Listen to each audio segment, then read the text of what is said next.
Capítulo sexto. Soy acometido de una enfermedad, sueño acompañado de una espantosa vision, la cual me sugiere serias reflexiones, remedio para el alma y para el cuerpo, experimento un grande alivio, excursión a la isla, aniversario de mi naufragio. 18 de junio. Estuvo todo el dia lloviendo, lo cual me impidió salir. El agua que caia era tan fria que me causó una impresion muy viva, pues aun no habia esperimentado el frio en aquella region. 19 de junio. Me senti bastante mal, empezando a tiritar como si hiciese mucho frio. 20 de junio. No pude dormir en toda la noche y tuve grandes dolores de cabeza acompañados de un poco de calentura. 21 de junio. Cai formalmente enfermo y me aterroricé en estremo al considerarme en este estado sin tener ningun recurso ni socorro.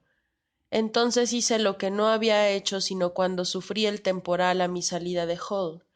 Dirigi mis súplicas á Dios sin saber lo que hacia ni el por qué. Tan confusos eran mis pensamientos. 22 de junio. Me senti un poco aliviado, pero temiendo siempre el tener una enfermedad grave. 23 de junio. Cai de nuevo enfermo, siendo acometido de calofrios, estremecimientos y un violento dolor de cabeza. 24 de junio. Me senti mejor. 25 de junio. Experimenté una fuerte calentura. El acceso me duró 7 horas con intervalos de frio y calor, terminándose por un copioso sudor que me debilitó en estremo. 26 de junio. Me encontré mejor y como no tenia víveres, salí con la escopeta. Aunque muy débil, maté una llama que arrastré con mucho trabajo á mi habitacion. Asé algunos pedazos que comí. Hubiera deseado hervirlos, pero no fué posible porque no tenia ninguna olla. 27 de junio. La calentura se hizo mas violenta. Me vi obligado a guardar cama todo el dia, sin comer ni beber. Aunque me moria de sed, estaba tan débil que no tenia fuerzas para levantarme á buscar agua.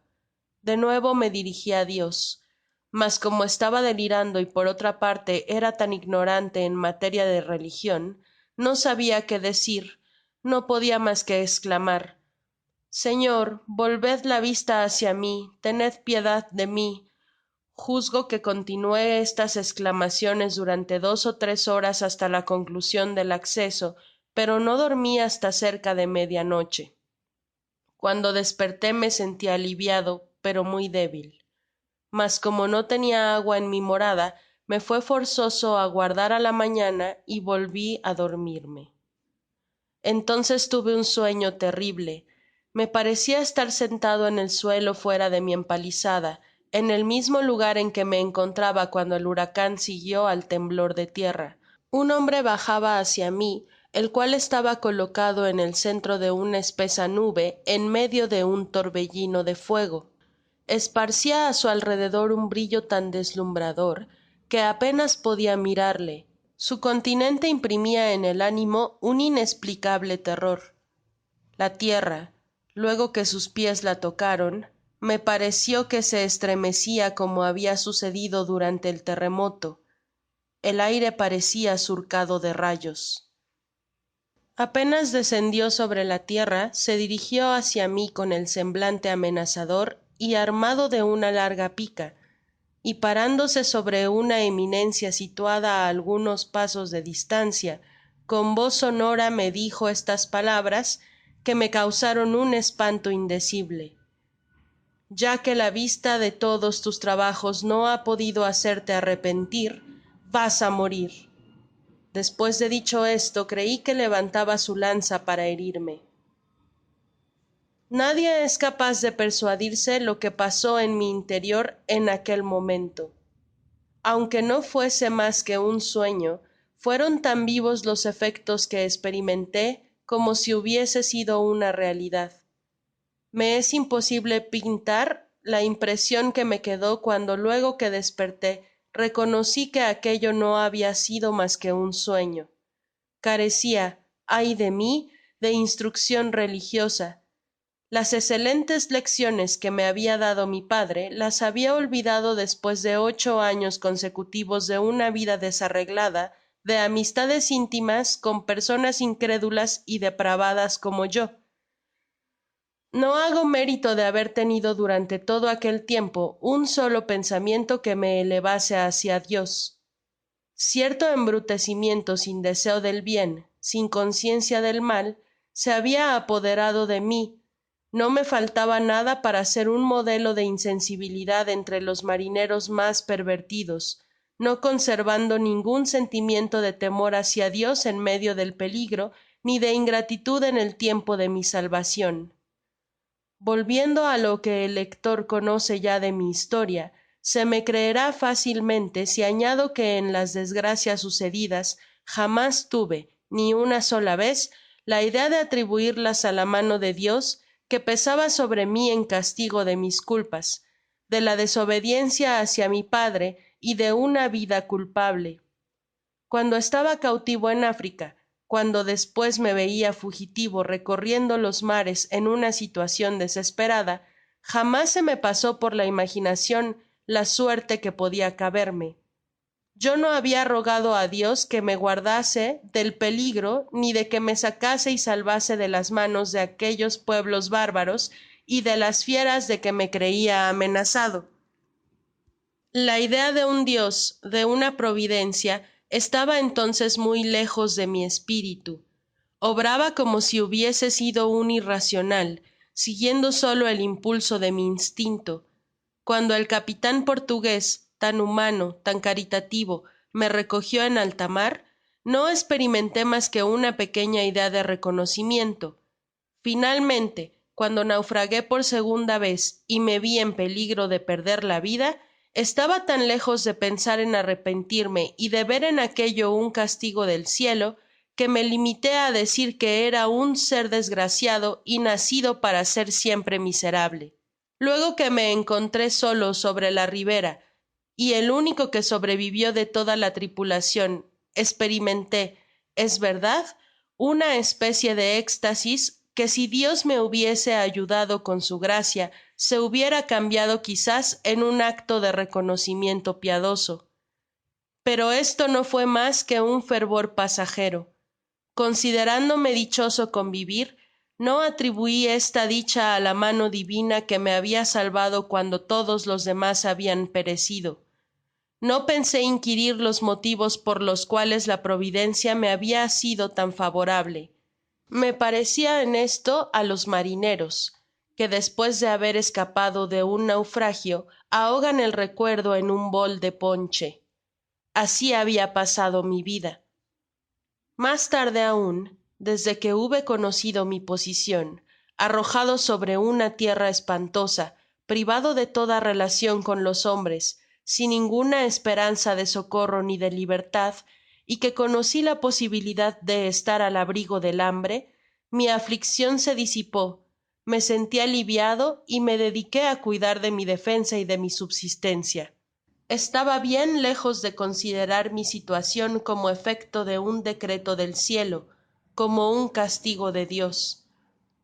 Estos pensamientos surcaban rara vez mi imaginacion. El haber crecido las espigas, de las cuales he hablado ya en mi diario, hicieron en el primer momento algun efecto sobre mí. Aquello me sorprendió extraordinariamente, tanto que creí ver en ello una especie de prodigio, pero desde el momento en que el prestigio hubo desaparecido, la impresion se disipó, como ya hemos visto.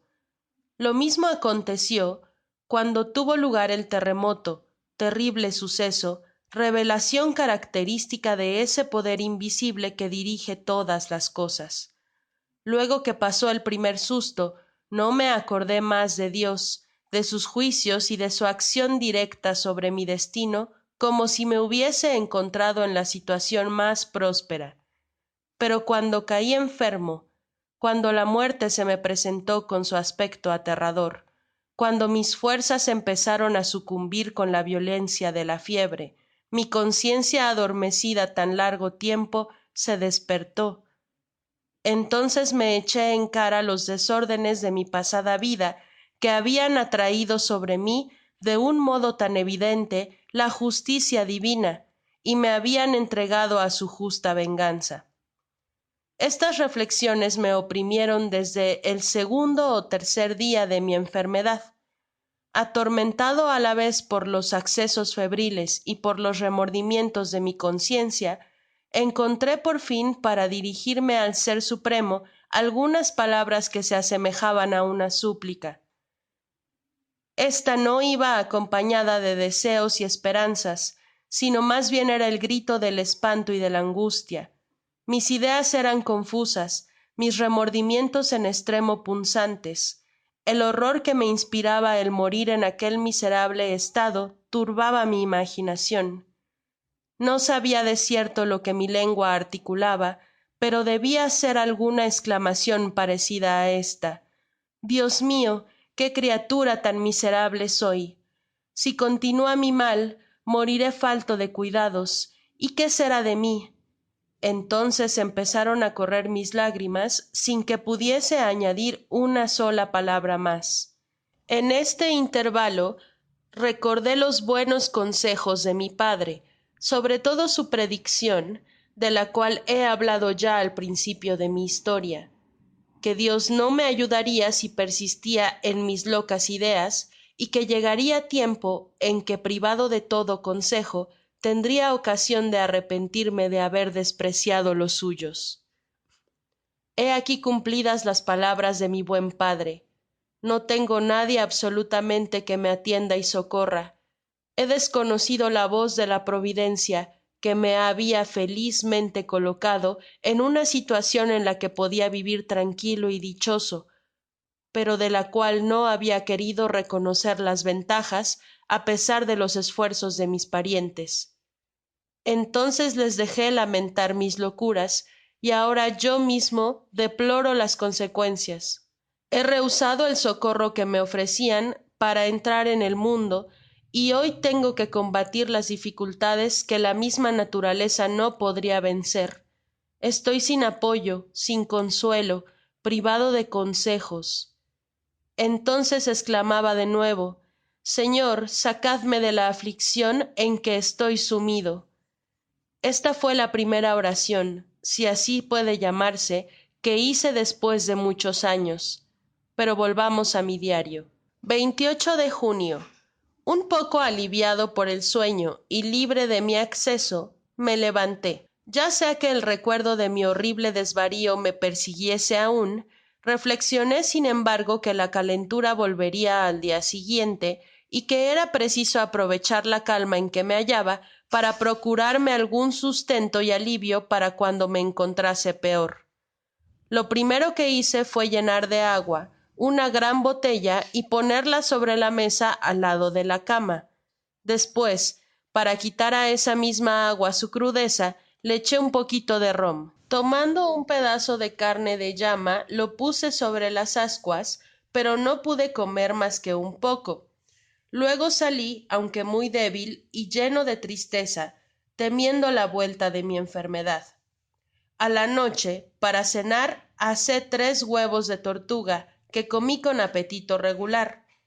Esa fue la primera comida, si mal no recuerdo, en la cual había llamado la bendición del cielo.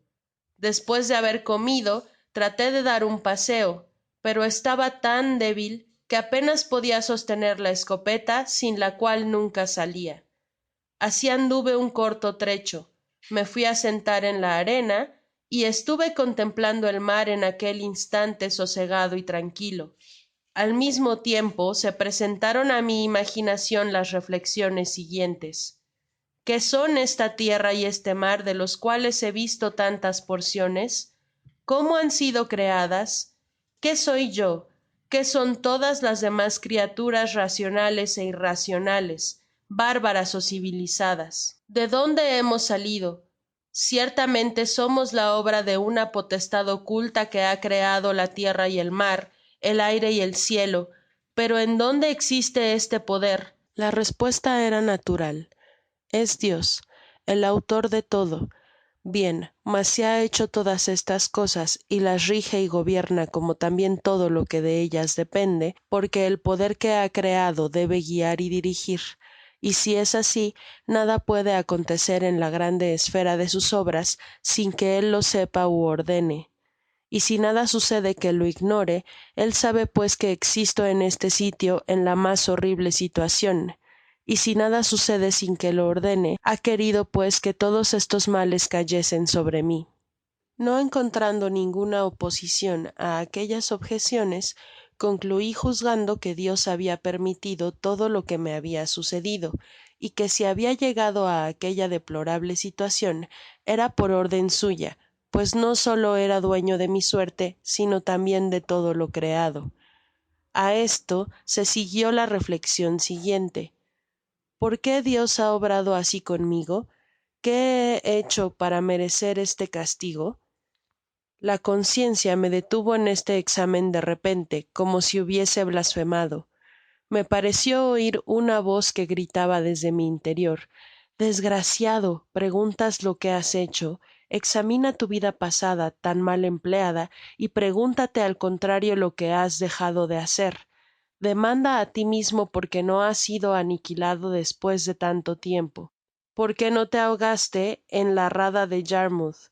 ¿Por qué no pereciste cuando os abordó el corsario de Salé? ¿Por qué no fuiste devorado por las fieras en la costa de África?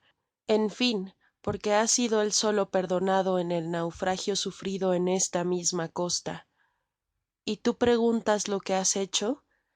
Estas reflexiones me impusieron silencio. No encontré una palabra que objetar. Me levanté triste y pensativo, y me dirigí a mi retiro. Subí la escalera como con intención de acostarme al instante, pero afectado mi ánimo dolorosamente, no sentía ningún deseo de dormir, así que me senté en la silla y encendí la luz, porque empezaba a oscurecer. Entonces empezó a preocuparme el temor de que volviese la calentura, y recordé que los brasileños no empleaban en sus enfermedades otro remedio que el tabaco.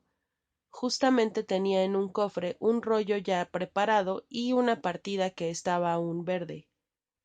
Dirigíme al cofre, conducido sin duda por el cielo, porque encerraba dos remedios, uno para el alma y otro para el cuerpo. Lo abrí y encontré el tabaco. Estaban allí también encerrados los pocos libros que había salvado. Tomé una de las Biblias, de que ya he hablado, y que no había abierto hasta entonces, por falta de tiempo o por indolencia. Tomé la Biblia y el tabaco y puse ambas cosas sobre la mesa. Yo no sabía aún cómo usaría aquel medicamento, ni si me convendría entonces, pero resolví emplearlo de diferentes maneras, convencido de que alguna de ellas tendría buen éxito. Cogí una hoja y la masqué, lo que me emboló los sentidos, porque el tabaco era verde y más fuerte que el que yo usaba. Luego lo puse en infusión con rom por espacio de 1 ó 2 horas, para beber una pequeña dosis de esta pocion al acostarme. En fin, eché hojas en la lumbre, aspirando el humo tanto tiempo como pude soportarlo. Mientras que duraron esos experimentos, tomé la Biblia y comencé a leer, pero el tabaco había trastornado mi cabeza de tal modo que no pude seguir leyendo. Habiendo abierto el libro a la casualidad, leí las palabras siguientes: invócame en los días de aflicción y yo te libraré, y tú me ensalzarás. Estas palabras, perfectamente aplicables a mi situación, hicieron alguna impresión sobre mí mientras las leía, habiéndose disminuido algún tiempo después de su lectura, porque la palabra yo te libraré no tenía para mí sentido alguno. Era esto una cosa tan lejana, tan imposible según mi modo de pensar, que a ejemplo de los hijos de Israel, que decían cuando se les prometía que comerían carne: ¿puede Dios ponernos una mesa en el desierto? Yo también decía: ¿puede Dios sacarme de esta espantosa soledad? Y como mi libertad se hizo esperar durante tantos años, esta duda prevaleció mucho en mi ánimo. Con todo, aquellas palabras me hicieron una grande impresión, y pensé en ellas repetidas veces. Era ya tarde y el tabaco me había abrumado de tal manera que me quedé dormido. Dejé mi lámpara encendida, preveyendo el caso en que tendria necesidad de alguna cosa durante la noche. Antes de acostarme hice lo que no habia hecho nunca: me arrodillé y rogué á Dios que cumpliese su promesa de ayudarme cuando le invocase en las aflicciones. Despues de esta súplica imperfecta, bebi el rom, en el cual habia echado el tabaco en infusion. El rom era tan fuerte y el tabaco le daba un gusto tan desagradable que le concluia á duras penas, y en seguida me eché en mi hamaca. La pocion que acababa de tomar me aturdió en un principio la cabeza de una manera violenta, pero luego cai en un profundo sueño, y no desperté hasta el dia siguiente á las 3 de la tarde, y aun me inclino á creer que dormi todo el dia siguiente y la noche, pues de otra manera no sabré esplicar el olvido de un dia en la cuenta que llevaba de las semanas, como reconoci despues. Si yo habia cometido un error dejando de hacer una raya, no fué un dia solamente. Fuese lo que fuese, cuando desperté me encontré aliviado y calmado el espiritu. Puesto una vez en pié, me senti mas fortalecido, mi estómago mejor dispuesto y tenia buenas ganas de comer. En una palabra, al dia siguiente no tuve ya ningun acceso y me encontraba mejorado en estremo. Esto sucedió el 29 de junio. El 30 debia tener muy buen dia y sali con mi escopeta sin llevar demasiado lejos mi escursion. Maté 2 ó 3 aves maritimas parecidas á los anades y las llevé á mi morada, mas todavia no me atrevia á comer y me contentaba con algunos huevos de tortuga que eran muy gratos al paladar. Por la tarde tomé una nueva dosis de la infusion, á la cual atribui el alivio que habia esperimentado, solo que no bebi tanta, y me abstuve de mascar tabaco y de emplear la fumigacion. Sin embargo, el dia siguiente, que era 1 de julio, no me hallé tan bien como esperaba, tuve algunos pequeños calofrios. De julio. Volvi á tomar mi remedio 3 veces y me lo administré como la primera vez, doblando únicamente la pocion. De julio. La calentura se me quitó del todo, á pesar de que no recobré completamente mis fuerzas hasta despues de mucho tiempo. Durante la convalecencia medité continuamente en aquella palabra: yo te libraré, y la imposibilidad de mi libertad me pareció tan evidente que no me quedó la mas mínima esperanza. En medio de este abatimiento muchas veces me decia que no pensando mas que en salir de aquel estado olvidaba el bien que habia recibido. Entonces me hice estas preguntas: ¿no me he salvado como por milagro de una enfermedad peligrosa que me tenia en la situacion mas triste y horrorosa? ¿Qué caso he hecho de este favor? Dios me ha librado y no le he glorificado, ni tan siquiera le he dado las gracias. ¿Cómo puedo esperar de él un beneficio mayor? Estas ideas penetraron en mi alma, me arrodillé y en alta voz di gracias á Dios por haberme curado.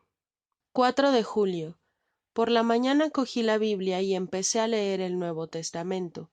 Me dediqué formalmente á su lectura, contrayendo la obligacion de seguirla mañana y tarde, sujetándome á cierto número de capítulos, no pasando á otros hasta tanto que hubiese fijado bien en aquellos mi atencion. No tuve necesidad de continuar mucho tiempo aquella práctica para estar sinceramente afligido de mi conducta pasada. Se me representó de nuevo mi pesadilla y me conmovi en estremo al recuerdo de aquellas palabras: ¿todos los trabajos que has pasado no te han hecho arrepentir?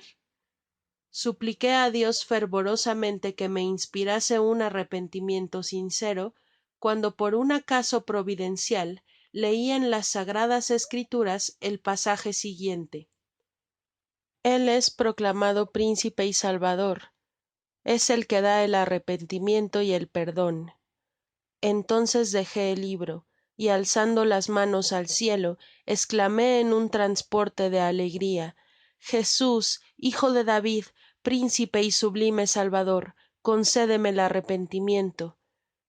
Puedo decir que esta súplica fué la primera en mi vida que mereciese tal nombre, porque iba acompañada de un sentimiento profundo de mi miseria y de una esperanza vivísima apoyada en la palabra del mismo Dios.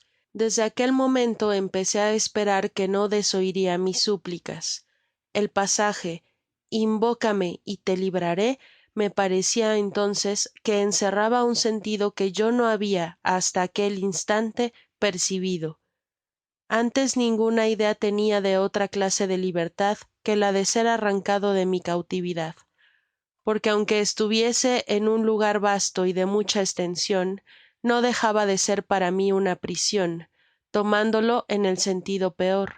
Pero luego vi las cosas bajo otro aspecto distinto, recordé con una especie de horror mi culpable vida, y mis faltas me parecieron tan graves que yo no pedia á Dios que me sacase del cautiverio en que me hallaba, sino que perdonase mis pecados, cuyo peso me oprimia terriblemente. Añado todos estos detalles para dar á conocer á los que lean mi diario que es mucho mejor y se encuentra mas dicha en obtener la salud del alma que en librarse de las aflicciones terrenales. Mas volvamos á nuestro diario. Aunque mi situacion fué siempre la misma con respecto á mi modo de vivir, llegó sin embargo á serme mas tranquila y soportable. En adelante, por medio de una lectura constante en las sagradas escrituras y por el uso frecuente de la súplica, mis pensamientos se dirigieron á Dios. Experimenté consuelos interiores hasta entonces desconocidos, y como iba de dia en dia recobrando la salud y las fuerzas, trabajaba asiduamente en proveerme de todo lo que me faltaba y crearme una vida tan regular como me fuese posible. Desde el hasta el de julio mi principal ocupacion fué dar con la escopeta al hombro frecuentes pero cortos pasos, segun conviene á un convaleciente que procura restablecerse. A la verdad seria imposible imaginar lo débil y flaco que estaba. El remedio que habia usado quizás no haya curado nunca la calentura, por cuyo motivo no puedo recomendarlo, pues si por un lado cortó mi mal, por otro contribuyó á debilitarme estremadamente, y estuve sujeto por algun tiempo á irritaciones de nervios y convulsiones. Conocí tambien que era una imprudencia el salir durante la estacion lluviosa, sobre todo cuando ésta iba acompañada de tempestades, pues tales eran las lluvias del estío, siempre tempestuosas, lo que las hacia mas insalubres que las de septiembre y octubre. Cerca de 10 meses hacia que habitaba la isla. Se habia apartado enteramente de mi imaginacion la esperanza de salir de ella. Creia firmemente que jamás humana criatura habia pisado aquellos sitios. A mi parecer, mi morada se encontraba entonces al abrigo de todo ataque. Tenia vivísimos deseos de reconocer mas completamente la isla y tratar de descubrir algunas producciones que sin duda me serian desconocidas. El de julio empecé el reconocimiento y me dirigi á la pequeña bahia de la cual he hablado ya, y en donde abordé con mis balsas. Recorri la ribera viendo que la marea estaba á poco mas de 2 millas. Habia en aquel sitio un pequeño riachuelo cuya agua era dulce y esquisita, pero como estábamos en verano estaba casi seco. En sus orillas se estendian, á manera de verdes sábanas, hermosas praderas cubiertas de césped. En los parajes mas elevados, en donde no llegaba nunca el agua, es decir, al pie de las montañas, crecian altos tallos de tabaco, verdes y vigorosos, y otras plantas que me eran desconocidas y que quizás tendrian virtudes que ignoraba. En este número busqué el casabe, nota de la traduccion al español: casabe, harina basta de América hecha con la raiz de la yuca, con la cual los indios hacen una especie de pan, y me fué imposible encontrarle. Vi hermosas plantas de aloe, cuyo uso no conocia entonces, y muchas cañas de azúcar silvestre que el cultivo no habia perfeccionado. Por aquel dia me contenté con esos descubrimientos. Revolvia mi imaginacion buscando cómo podria saber las virtudes y bondades de aquellas plantas, pero nada adelanté con mis reflexiones porque habia observado poco la vegetacion durante mi estancia en el Brasil para que me pudiese guiar en mis investigaciones. Al siguiente dia, de julio, tomé el mismo camino, y habiendo avanzado un poco mas que la víspera, vi que el arrayo y las praderas no se estendian por aquel lado y que la campiña empezaba á ser mas poblada de árboles. Encontré diferentes especies de frutos, especialmente de melones en abundancia, grandes cepas entrelazadas con los árboles, de las cuales pendian muy hermosos y maduros racimos. Estaba encantado y sorprendido, pero como ya tenia alguna experiencia, comí de aquella fruta con moderacion, pues recordaba haber visto en África morir muchos ingleses de calenturas y disentería por comer uvas sin tino. Encontré tambien un escelente medio con respecto á esa fruta. La secaba al sol para conservarla, siendo una provision sana y agradable para los meses del año en que no la habia fresca. Pasé toda la tarde en aquel sitio y no volvi á mi habitacion. Por la vez primera determiné no acostarme dentro de mi recinto. Habiéndose hecho de noche, tuve que recurrir á mi antigua idea. Me subi á un árbol y me dormi profundamente, pero al otro dia proseguí mi reconocimiento andando por espacio de 4 millas, tanto que pude juzgar por la estension de la llanura que me dirigia hacia el norte. Mi vista se limitaba delante de mi al sud por elevadas colinas. Al fin de esta escursion me encontré en un terreno descubierto que parecia inclinarse hacia el oeste, mientras que un arroyuelo salia serpenteando de una vecina colina y dirigia su curso en sentido opuesto, es decir, hacia el este. Toda aquella comarca parecia tan fresca, tan verde y tan florida que se la hubiera podido tomar por un jardin cultivado con cuidado en tiempo de primavera. Internéme en aquel delicioso valle contemplándolo con una especie de placer mezclado al propio tiempo de tristes pensamientos. Todo esto, me decia, es mio. Soy rey y señor de este pais, con derechos incontestables y con la facultad de transmitirle, como lo haria un lord inglés, á mis herederos si me hallase en Inglaterra. Vi multitud de cocoteros, naranjos y limoneros, todos ellos silvestres, los cuales tenian muy poco fruto, á lo menos durante aquella estacion. Cogí tambien algunas cidras, las cuales no solamente me pareció que tenian un gusto agradable, sino que al mismo tiempo eran muy sanas. En su consecuencia mezclé el zumo con agua, con lo cual hice una bebida sumamente refrescante y saludable. Traté de coger de aquellas frutas y llevármelas á mi morada, con objeto de tener provision para la estacion lluviosa que se aproximaba. Hice pues un gran monton de uvas, luego otro mas pequeño, y finalmente otro de cidras y limones juntamente. En seguida tomé un poco de cada monton y me encaminé á mi retiro, resuelto á volver con un saco para transportar el resto. Despues de 3 dias de ausencia, entré en mi casa, así llamaba á mi caverna y á mi tienda, pero antes de mi vuelta, las uvas, demasiado maduras, se echaron enteramente á perder, en términos que no pude comer ni un solo racimo. Las cidras se habian conservado en muy buen estado, pero desgraciadamente habia pocas. El dia siguiente, que era 19, volvi con 2 pequeños sacos que habia hecho á buscar mi recoleccion. Quedé sorprendido al ver los racimos, la víspera tan apetecibles y hermosos, y en aquel momento echados á perder, esparcidos por el suelo y comidos la mayor parte. Calculé que habria cerca algunos animales silvestres que habrian hecho aquel estrago, pero ignoraba á qué especie podian pertenecer.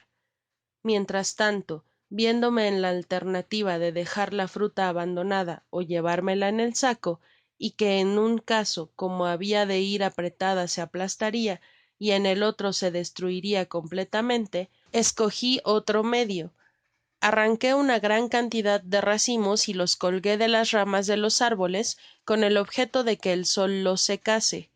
Con respecto á los limones y cidras, me llevé tantas como peso pudieron resistir mis espaldas. A la vuelta de aquel pequeño viaje me llenó de admiracion la fecundidad del valle, su hermosa situacion al abrigo de las tempestades, cerca del rio y del bosque, y conclui finalmente diciendo que el lugar donde habia fijado mi habitacion era sin contradiccion el peor de toda la isla. Desde luego pensé mudarme y escoger, si era posible en aquel terreno fértil y maravilloso, un lugar en el cual me fortificaria como habia hecho con el que estaba establecido. Ese proyecto rodó largo tiempo por mi imaginacion y me preocupaba tanto mas cuanto que el sitio tenia muchas ventajas. Mas considerando las cosas desde mas cerca, reflexioné que mi antigua morada estaba á la orilla del mar, adonde la suerte podria conducir á algunos desgraciados náufragos como yo, y que á pesar de las pocas probabilidades que habia de que sucediese, retirarme á los bosques y á las montañas era prolongar mi cautiverio y renunciar á todos los medios de libertad. A despecho de mi decisión, pasé casi todo el resto del mes de julio en aquel valle que tanto me habia seducido. Formé una especie de jardin que rodeé de una doble fila de estacas tan alta como pude hacerla y toda llena de maleza. Me quedaba á dormir con frecuencia 2 ó 3 noches seguidas dentro de aquel recinto, muy tranquilo, pasando y volviendo á pasar por encima de la estacada con ayuda de una escalera, como hacia en mi primera habitacion. Desde entonces imaginé que poseia una casa en la costa y otra en la campiña. Aquellos trabajos me retuvieron allí hasta 1 de agosto.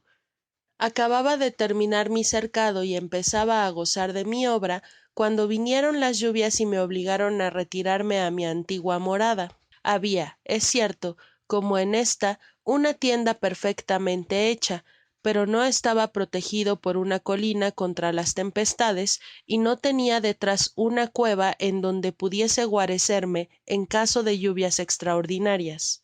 Concluido mi jardin al principio de agosto, entré al momento en posesion de sus goces. El 3 de agosto encontré los racimos que habia colgado de los árboles perfectamente secos. Los descolgué e hice bien, porque de lo contrario las lluvias que sobrevinieron los hubieran podrido enteramente y las mejores provisiones de invierno me hubieran faltado. Tenia mas de 200 racimos. No bien hube acabado de trasladar á mi albergue la última y mayor partida cuando empezó á llover, y despues de ese dia, que era el 14 de agosto, llovió continuamente hasta mediados de octubre. Algunas veces el agua caia con tanta fuerza y abundancia que no podia salir de mi cueva por espacio de muchos dias seguidos. En aquella época un dia tuve la sorpresa de ver aumentada mi familia. Estaba sumamente inquieto con la desaparicion de una de mis gatas. Empecé ya á creer que habria muerto, cuando con grande admiracion vi que habia vuelto acompañada de 3 hijos. Hacia últimos de agosto habia matado una especie de gato montés que se diferenciaba mucho de nuestros gatos de Europa, y los pequeños de mi gata eran verdaderos gatos domésticos. ¿Cómo explicar aquel fenómeno? Yo no tenia mas que 2 gatas. Fuese lo que fuese, la reproduccion de aquellos animales me llenó de espanto, por lo que fué necesario echarlos de mi habitacion y esterminarlos como bestias dañinas. Desde el 14 de agosto hasta el 26 llovió continuamente. No pude salir porque tenia el mayor cuidado en preservarme de la humedad. Durante tan largo encierro los víveres escasearon, con cuyo motivo me aventuré á salir 2 veces. La primera maté una llama, la segunda encontré una grande tortuga, que fué un verdadero regalo para mí. Ordené mi comida de la manera siguiente: almorzaba un gran racimo de uvas, a la hora de comer un pedazo de llama y otro de tortuga asados, pues por desgracia carecia de vasija para cocerlos o guisarlos, y para cenar un par de huevos de tortuga.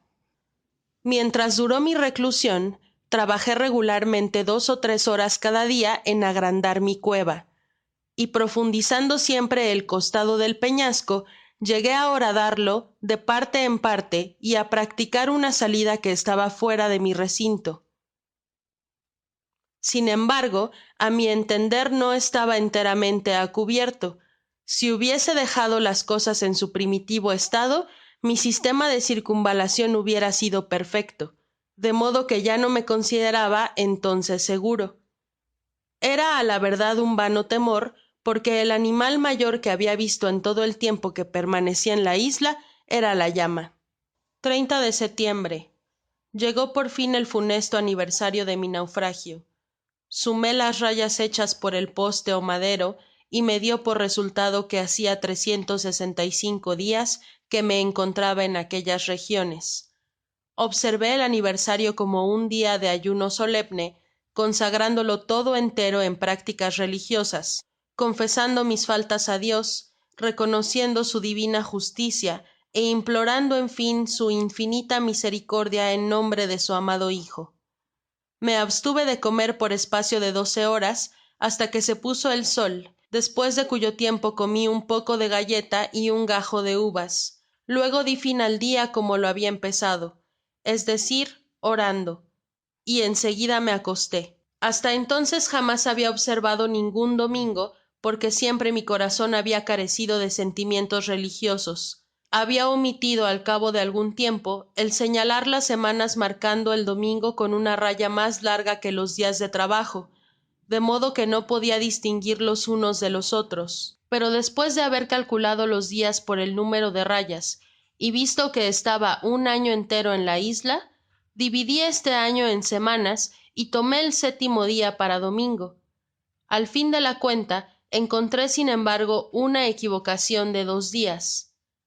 Poco tiempo despues mi tinta empezó a disminuir, la economicé muchísimo y me limité a consignar los sucesos mas notables de mi vida en lugar de escribir un diario de cosas insignificantes.